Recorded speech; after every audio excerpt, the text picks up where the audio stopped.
So hello बच्चों, तुम लोगों के यार प्रैक्टिकल एग्जाम्स जो हैं बायोलॉजी के हो सकता है स्कूल में शुरू होने वाले हो। काफी सारे बच्चों के मन में ये वाली प्रॉब्लम है कि मैम समझ नहीं आ रहा है वाइवा में जो क्वेश्चंस आते हैं प्रैक्टिकल में कहाँ से आते हैं, कुछ गाइडेंस ही नहीं मिल रही है। तुम्हारे मन में भी आ रहा है कि कहाँ से शुरू करे, कहाँ से खत्म करे, क्या पढ़े क्या छोड़े, कुछ समझ नहीं आ रहा है। तो वीडियो के एंड तक बने रहना, बिकॉज यहाँ से ही आप लोगों की यार शुरुआत होगी 30 on 30 प्रैक्टिकल एग्जाम की। और क्या पढ़ना है, कितना पढ़ना है, कैसे पढ़ना है, इन्वेस्टिगेटरी प्रोजेक्ट को कैसे डील करना है, ठीक है, वाइवा में जो क्वेश्चन आएंगे किस वैरायटी के आएंगे और शुरुआत कैसे करने से लेके एंड कैसे करनी है, सब कुछ इस वीडियो में मैंने डिटेल में ऑलरेडी कवर किया। तो मेक श्योर करना कि आप लोग इसको ऐसे ही फॉलो करो और अपना फुल बेस्ट देके जाओ। वेलकम बैक टू साइंस अड्डा बच्चों। एंड अभी जो आप लोगों का एग्जाम सीजन चल रहा है, प्री बोर्ड चल रहे हैं, फाइनल तुम लोगों के बोर्ड आने वाले हैं और कहीं ना कहीं प्रैक्टिकल की टेंशन भी है। बट सबसे बड़ा क्वेश्चन उठता है कि मैम जो वाइवा में जो एग्जामिनर क्वेश्चन पूछेगा वो कहाँ से आते हैं, कैसे प्रिपेयर करने हैं, और इतने सारे एक्सपेरिमेंट्स में से हमें किस टाइप के क्वेश्चन पढ़ने, वो हमें अगर कहीं से पता चल जाता है, आइडिया लग जाता, तो हम बेटर प्रिपेयर कर पाते। तो बेटा जो क्वेश्चन मैं आप लोगों को फॉलोइंग एक्सपेरिमेंट्स के बता रही हूं, मेक श्योर करना ये वाले क्वेश्चन तुम लोगों को डेफिनेटली करके जाने हैं। इनके आंसर तो एटलीस्ट पता होने चाहिए, बेयर मिनिमम वाली चीज है, इसे पूरा करके जाना ही जाना है। ये क्वेश्चन अक्सर ऐसे बेसिक्स में होते हैं जो एग्जामिनर आपके प्रैक्टिकल से पूछता है। पहली बात कि आपका जो वाइवा में जो आप लोगों से पूछा जाता है वो क्वेश्चंस कहां से होते हैं, या तो जो एक्सपेरिमेंट तुम परफॉर्म कर रहे होते हो उससे होता है, या फिर उससे होता है जो तुम्हारा इन्वेस्टिगेटरी प्रोजेक्ट होता है। तो मेक श्योर करना इन्वेस्टिगेटरी प्रोजेक्ट बेटा आप लोग उस पर बनाओ जिस पे तुम्हारी कमांड अच्छी है, या फिर जिस पे भी बना रहे हो उस टॉपिक को अच्छे से पढ़ लेना। दूसरी चीज ये यार 5 मेजर आपके ये एक्सपेरिमेंट्स आप लोगों के लिए आपके करिकुलम में लिखे हुए हैं। एक क्या है, prepare a temporary mount to observe the pollen germination. अब मैं एक एक करके तुम लोगों को बताऊंगी इन 5 में से कौन से ऐसे क्वेश्चन है जिनका आंसर तुम्हें डेफिनेटली पता होना चाहिए। चलो शुरू करते हैं। तो सबसे पहले prepare temporary mount to observe pollen germination. इसमें अक्सर क्वेश्चन एग्जामिनर ये पूछता है कि यार सुक्रोज सॉल्यूशन क्यों यूज किया जाता है पोलन जर्मिनेशन वाले मीडियम में। तो भाई वो क्या करता है बेटा, एक ऑस्मोटिक अच्छा खासा बैलेंस प्रोवाइड करता है और ऐसी एनर्जी डिमांड्स पूरी करता है जो कि पोलन ट्यूब जर्मिनेशन और उसकी ग्रोथ को अच्छा करवाती है। ठीक है, आंसर्स भी लिखे आप लोग बाद में भी पढ़ सकते हो। फिर from where does the pollen tube emerge. भाई पोलन ट्यूब ग्रो कहां से होती है, भाई तुम्हें बताना है कि पोलन ट्यूब जो है वो पोलन ग्रेन से इमर्ज होती है। कहां के थ्रू, वो भी जर्म पोर के थ्रू जो कि एक्साइन लेयर में प्रेजेंट होता है। पोलन जर्मिनेशन क्या होता है ये पता होना चाहिए। पोलन जर्मिनेशन क्या होता है, जब भी कोई पोलन ग्रेन जो होता है उसमें इतनी टेंडेंसी होती है कि वो पोलन ट्यूब ग्रो करवा सकता है, ठीक है, थ्रू द जर्म पोर, और वो भी that too a compatible stigma के ऊपर, और वो देन कंटिन्यू कर रहा होता है अपना पोलन ट्यूब जर्मिनेशन स्टाइल में, जिसमें कि उसने अपने मेल गैमीट रिलीज किए होते हैं। That is called as pollen germination. ये चीजें तुम लोगों को बेसिक्स क्लियर होने चाहिए, और सुक्रोज वाला तो डेफिनेटली पता होना चाहिए। फिर है on what surface do pollen grain normally germinate in nature. Usually ये जो पोलन ग्रेन होते हैं वो कहाँ जर्मिनेट करते हैं, भाई यूजुअली जर्मिनेट करते हैं वो कहाँ पे, ऑब्वियसली आपके कंपैटिबल स्टिग्मा पे, सिमिलर स्पीशीज के स्टिग्मा पे। फिर क्या है, what is the typical shape of a pollen grain. Usually आपके एनसीईआरटी वगैरह में बताइए कि स्फेरिकल से ओवल होती है, 25 से 50 माइक्रोमीटर का उनका क्या होता है, डायमीटर होता है, ये पता होना चाहिए। बट आपको ये भी पता होना चाहिए अलग अलग स्पीशीज में जो पोलन ग्रेन का स्ट्रक्चर होता है बेसिकली वो अलग अलग होता है, वेरी करता है। तो ये चीज आपको पता होनी चाहिए, स्फेरिकल, ओवल और कैसे होता है, वेरी करता है। फिर कौन सी 2 वॉल है पोलन ग्रेन की, पहले बताना है। डबल लेयर्ड होता है, आउटर जो होती है उसका नाम क्या होता है, एक्साइन, और वो किसका बना है वो भी बताओ। उसके बाद जो इनर लेयर है इंटाइन है, और वो किसकी बनी है वो भी बताना। ठीक है, फिर क्या है, जर्म पोर क्या होता है, बताओगे जर्म पोर क्या होता है। आउटर लेयर में क्या होता है, जहां जहां पे स्पोरोपोलन लैक करता है वहां पे एक डिप्रेशन बन जाता है, जिसे हम लोग क्या बोल देते हैं, जर्म पोर बोल देते हैं, और वो हेल्प करता है पोलन ट्यूब जर्मिनेशन में या पोलन ट्यूब को बाहर आने में। ठीक है, फिर यार आपका फिर कुछ क्वेश्चन है, कौन से अदर सब्सटेंसेस ऐड किए जाते हैं apart from sucrose for the pollen tube germination. यार आप small amount of boric acid और कैल्शियम सॉल्ट जो है डाल सकते हो ताकि क्या हो, इंप्रूव हो पोलन ट्यूब ग्रोथ और इलोंगेशन बढ़िया हो। तो boric acid and calcium related जो सॉल्ट्स है वो डाल सकते हो। ये भी याद रखना कि सुक्रोज के अलावा आप क्या यूज कर सकते हो। ठीक है, why are freshly collected pollen grains preferred. हमेशा फ्रेशली कलेक्टेड पोलन ग्रेन्स जो होते हैं वही क्यों प्रेफर्ड किए जाते हैं इस एक्सपेरिमेंट में, क्योंकि जो अधिकतर जो फ्रेशली प्रिपेयर्ड पोलन ग्रेन होते हैं जो नए नए होते हैं वो क्या होते हैं, वाइबल ज्यादा होता है, उसमें ज्यादा चांसेस होता है कि हम लोगों को पोलन ट्यूब जर्मिनेशन देखने को मिले। वाइबल टर्म पता होना चाहिए क्या होता है। ठीक है, कुछ नहीं यार, एबिलिटी होती है कि एक बार वो एंथर से अगर निकल जाए तो कितने टाइम तक वो सक्सेसफुल पोलन पिस्टल इंटरेक्शन करा के पोलन ट्यूब जर्मिनेशन करा सकता है, दैट इज कॉल्ड एज आपका वायबिलिटी। ठीक है, फिर है second experiment, study the plant population density by quadrat method. भाई देखो, तुम्हारे पास एक बुकलेट होगी जो तुम्हारी स्कूल वालों ने लगाई होगी, उसमें तुम्हारे हर एक एक्सपेरिमेंट का तुम्हारा एम पता होना चाहिए, उसमें जो जो चीजें बेटा मटेरियल रिक्वायर्ड में यूज हुई है वो क्यों यूज हुई है वो पता होना चाहिए, उस एक्सपेरिमेंट का कंक्लूजन पता होना चाहिए, ऑब्जर्वेशन पता होनी चाहिए, और नाम तो पता होना ही चाहिए। अब जैसे प्लांट पॉपुलेशन डेंसिटी में तुमसे पूछ लेंगे, हो सकता है बेसिक, अगर तुम्हें एग्जामिनर चेक कर रहा हो कि भैया प्लांट पॉपुलेशन डेंसिटी क्या होती है, भाई total number of individual organism किसी भी प्लांट स्पीशीज के जो एक पर्टिकुलर एरिया में मिलते हैं उन्हें हम लोग क्या बोल देते हैं, प्लांट पॉपुलेशन डेंसिटी बोलते हैं। पूछ लेगा क्वाड्रेट मेथड क्या होता है, ठीक है। फिर हो सकता है ये पूछ ले कि क्वाड्रेट मेथड को हम लोग क्यों यूज करते हैं प्लांट्स के लिए, ठीक है। फिर हो सकता है ये पूछ ले state the formula for density by quadrat method, density निकालने के लिए बाय क्वाड्रेट मेथड उसका फॉर्मूला क्या है। तो ये सारी चीजें मैं ऑलरेडी आप लोगों के ला रखी हूं, आप लोग देख सकते हो, ठीक है। फिर आपका यही वाला एक्सपेरिमेंट पे ये पूछ सकता है क्वाड्रेट क्या है। बेटा क्वाड्रेट क्या होता है, एक स्क्वायर का सैंपल होता है जिसकी एक पर्टिकुलर लेंथ और ब्रेड्थ होती है, फॉर एग्जांपल 1 मीटर, ठीक है, 1 मीटर स्क्वायर का एरिया है, ठीक है। अब हम ये देखना चाह रहे हैं उस पर्टिकुलर क्वाड्रेट जो हमने कंसिडर किया है एक स्क्वायर, उसमें कितनी टाइप की प्लांट स्पीशीज है, वो जो हम देखते हैं ना वो क्या होता है, क्वाड्रेट होता है।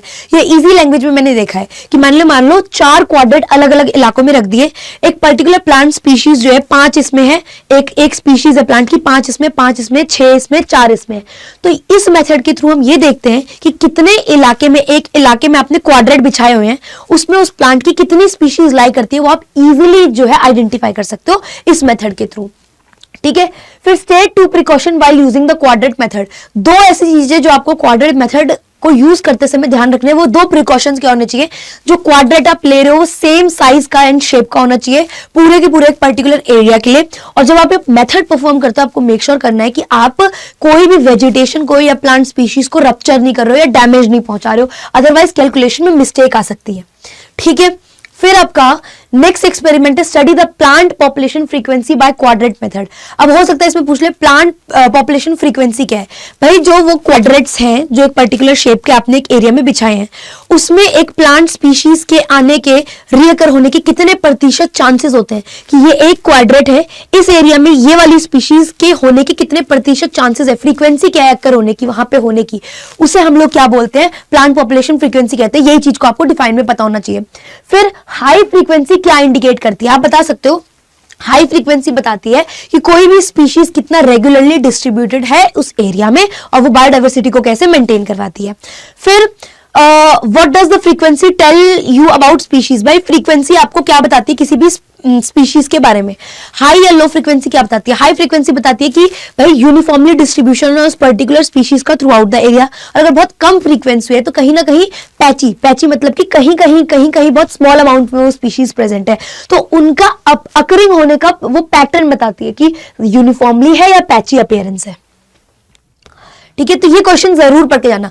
इसमें से और फर्स्ट वाले एक्सपेरिमेंट में से सबसे ज्यादा क्वेश्चन एग्जामिनर टोल मोटल के पूछता है, बिकॉज बच्चे को आता है, बच्चा कॉन्फिडेंट है, और वहां पे एग्जामिनर जो है बेटा वो ऐसे क्वेश्चन पुट अप करता है जो तुम्हारी थ्योरी चैप्टर से भी रिलेटेड हो और प्लस इससे भी रिलेटेड हो। तो मेक श्योर करना इनमें ये वाले क्वेश्चन डेफिनेटली करो, वेरी इंपॉर्टेंट है।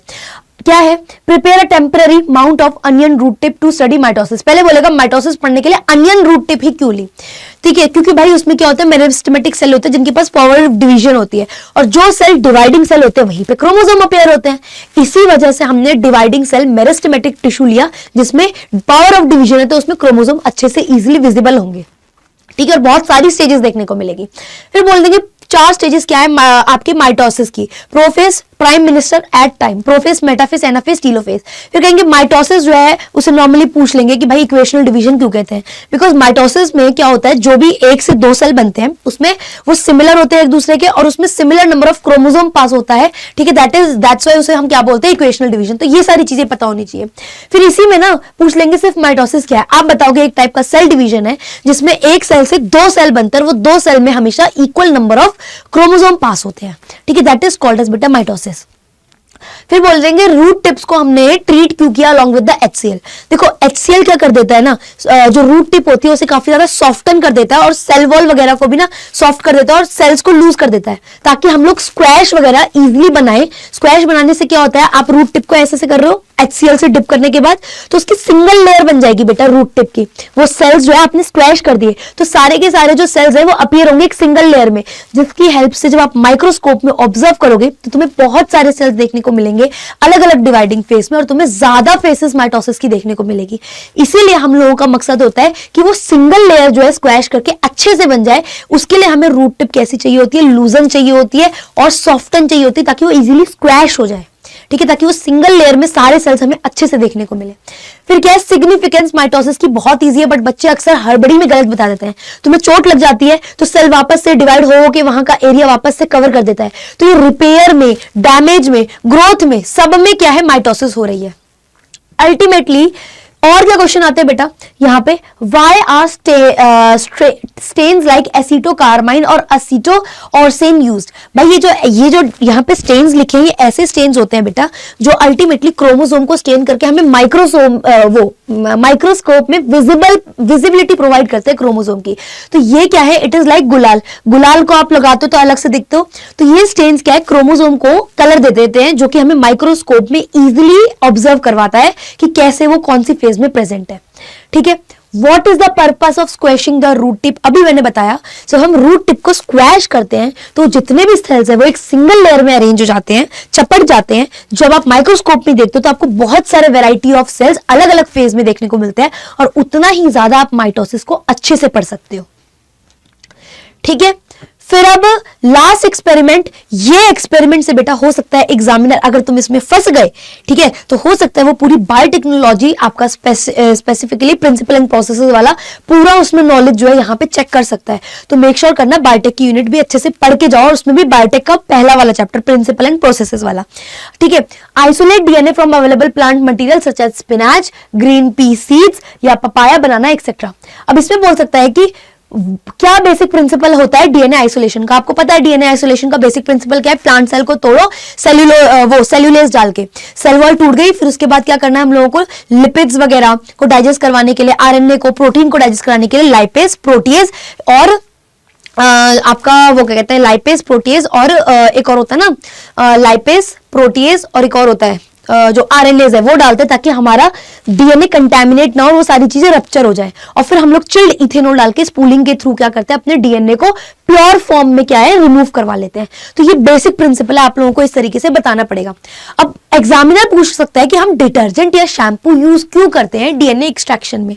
भाई आप लोगों ने माइक्रोब्स इन ह्यूमन वेलफेयर में पढ़ा था, डिटर्जेंट्स के अंदर लाइपेज होता है, तो इंस्टेड ऑफ सेइंग कि हम लाइपेज डालें, हो सकता है वो आपसे पूछे कि हम डिटर्जेंट या शैम्पू क्यों डालते हैं। बिकॉज बेटा डिटर्जेंट, सेल्यूलेज डालने के बाद जब सेल वॉल टूट जाती है, अब मान लो उन्होंने कहा डिटर्जेंट में क्यों डाला, तो आप बताओगे डिटर्जेंट में लाइपेज होता है, लाइपेज होता है वो लिपिड को डिस्ट्रॉय करा देगा। ऐसे ही हम लोग प्रोटीएज भी डालते हैं और ऐसे ही आरएनएज भी डालते हैं, ताकि बाकी मैक्रोमोलिक्यूल वो हो जाए, डिस्ट्रॉय हो जाए, डैमेज हो जाए, और हमारा डीएनए प्योर फॉर्म में हम लोग एक्सट्रैक्ट कर ले। इसीलिए तो डिटर्जेंट में आपका लाइपेज होता है, वो लिपिड डिस्ट्रॉय कराता है, देयरफॉर आपका, ताकि डीएनए प्योर फॉर्म में निकले, कोई उसमें बीच बीच में ऑब्स्टिकल ना हो, ठीक है, कंटामिनेट ना हो जाए वो। इसीलिए वाई इज कोल्ड इथेनॉल या आइसोप्रोपेनॉल एडेड। आप बताओगे डीएनए क्या है, इनसॉल्युबल होता है कोल्ड या चिल्ड इथेनॉल में, जिसकी वजह से जितना भी डेब्रिस है, सेलुलर डेब्रिस जो डाइजेस्ट हुआ है, वो सेटल डाउन हो जाएगा बॉटम में। और क्योंकि डीएनए जो है वो सॉल्युबल नहीं होता है, तो वो ऊपर को आ जाता है, और इस तरीके से हमें फाइन थ्रेड्स की फॉर्म में, पतले पतले थ्रेड्स की फॉर्म में ऊपर देखने को मिलता है वो बिल्कुल, और उसे हम रिमूव कर सकते हैं बाय स्पूलिंग। तो हमें प्योरेस्ट फॉर्म मिल जाती है, क्यों, और बिल्कुल सेपरेटेड फॉर्म मिल जाती है, क्यों, बिकॉज चिल्ड इथेनॉल में वो क्या होता है, सॉल्युबल नहीं होता है, इस वजह से। तो इससे एक्सट्रैक्शन बहुत अच्छी होती है आपकी प्योरेस्ट फॉर्म ऑफ डीएनए की। लास्ट में बेटा, अगर आप में से कोई भी बच्चा अभी बोर्ड्स का कुछ भी नहीं पढ़ा है, अभी भी देर नहीं हुई है, यूज कोड निशा21 और भाई आप लोग विजेता में अपने आप को एनरोल करवा लो। इसमें मैं आप लोगों को जनवरी तक फुल सिलेबस विद प्रैक्टिस और कॉन्फिडेंस के साथ सब कुछ तैयार करवाऊंगी। ठीक है। तो आप लोग निशा 21 को अगर कैपिटल में लगाते हो कोड में तो आपको एक्स्ट्रा डिस्काउंट पड़ेगा, ठीक है। उसके अलावा अभी 37% ऑफ चल रहा है बेटा, सो गो फॉर इट, मत सोचो, बहुत अफोर्डेबल प्राइस है। मैं कहूंगी विजेता प्रो लेना, उससे क्या बेनिफिट है, बुक भी मिलेगी, तुम्हारी प्रॉब्लम सॉल्व हो जाएगी। मैम सैंपल पेपर कहां से करें, लेटेस्ट पैटर्न के अकॉर्डिंगली है। और मैं रोज बेटा आजकल पता है मैं विजेता की क्लासेस ले रही हूँ, 2 दिन हो गए, मैं सुबह और दोपहर दो टाइम क्लासेस ले रही होती हूँ ताकि बच्चों को इत्मीनान से पढ़ा सकूं। तो मेक श्योर करो, अगर अभी भी लेट नहीं हुआ है ज्वाइन करो और यार लग के पढ़ो, बस अब तुम काम को पीछे नहीं कर सकते। और मैं एक लास्ट चीज बोलूंगी, टेलीग्राम को जी ज्वाइन कर लो। इससे क्या है, कोई भी अगर डाउट है मैम कैसे बैच एनरोल करना है, पेमेंट इश्यूज, जो भी डाउट होगा मैं आप लोगों का सॉल्व कर दूंगी। और सबसे बड़ी बात बेटा, आप लोगों को ये एक्सपेरिमेंट के ये क्वेश्चन डेफिनेटली करने हैं। सारे एक्सपेरिमेंट्स के तुम लोगों को कंक्लूजन ऑब्जर्वेशन पता होने चाहिए। उसमें जो भी मटीरियल यूज है ना, कोई केमिकल क्यों यूज है, उसका आंसर पता करो। वो हो सकता है उसी में लिखा भी हो, ठीक है, या फिर आप लोग AI यूज कर सकते हो, लेकिन अच्छा ऐसे ही रैंडमली नहीं कोई गूगल कर लिया, ठीक है। उसके अलावा इन्वेस्टिगेटरी प्रोजेक्ट बेटा अच्छे से पढ़ के जाना, और इन वाले टॉपिक से, जैसे ये लास्ट वाला एक्सपेरिमेंट था बायोटेक का, थोड़ा सा चैप्टर 1 जो है वो थोड़ा बेसिक जो है अच्छे से पढ़ के जाना, टीचर पूछ सकता है। बाकी बेटा सब कुछ आपके एग्जामिनर की मर्जी पे होता है, वो किस टाइप से पूछते हैं। और कभी कभी एग्जामिनर सामने से पूछते हैं कि कौन से चैप्टर में से क्या आता है बता दो, भाई वो चीज, कुछ चीजें ऐसी पढ़ के जाना परफेक्टली, इन एक्सपेरिमेंट्स को, इन्वेस्टिगेटरी प्रोजेक्ट को, कुछ चैप्टर्स को, कि अगर एग्जामिनर बोले ना कि क्या आता है तुम लोग बता सको, और उनमें से जब वो क्वेश्चन पूछे तो वो एटलीस्ट तुम लोग अच्छे से बता सको। तो मेक श्योर करना कि अच्छे से पढ़ के जाओ कुछ चीजों को, अगर ये वाला चांस मिलता है तो तुम लोग यार मौके पे चौका मार सको। बाकी बेटा साइंस अड्डा आप लोगों के साथ था, है और रहेगा। और आप लोगों की बोर्ड की प्रिपरेशन को और इजी बनाने के लिए मैं इसी संडे 14 नवंबर को एक बहुत धुआंधार मैराथन लेने वाली हूं, ठीक है। तो मेरे साथ 12 बजे जुड़ जाना और मुझे कमेंट सेक्शन में बताना और मैं तुम्हारी किस तरीके से हेल्प कर सकती हूँ और ये वीडियो कैसा लगा, ठीक है। आज के लिए इतना ही, बाय बाय।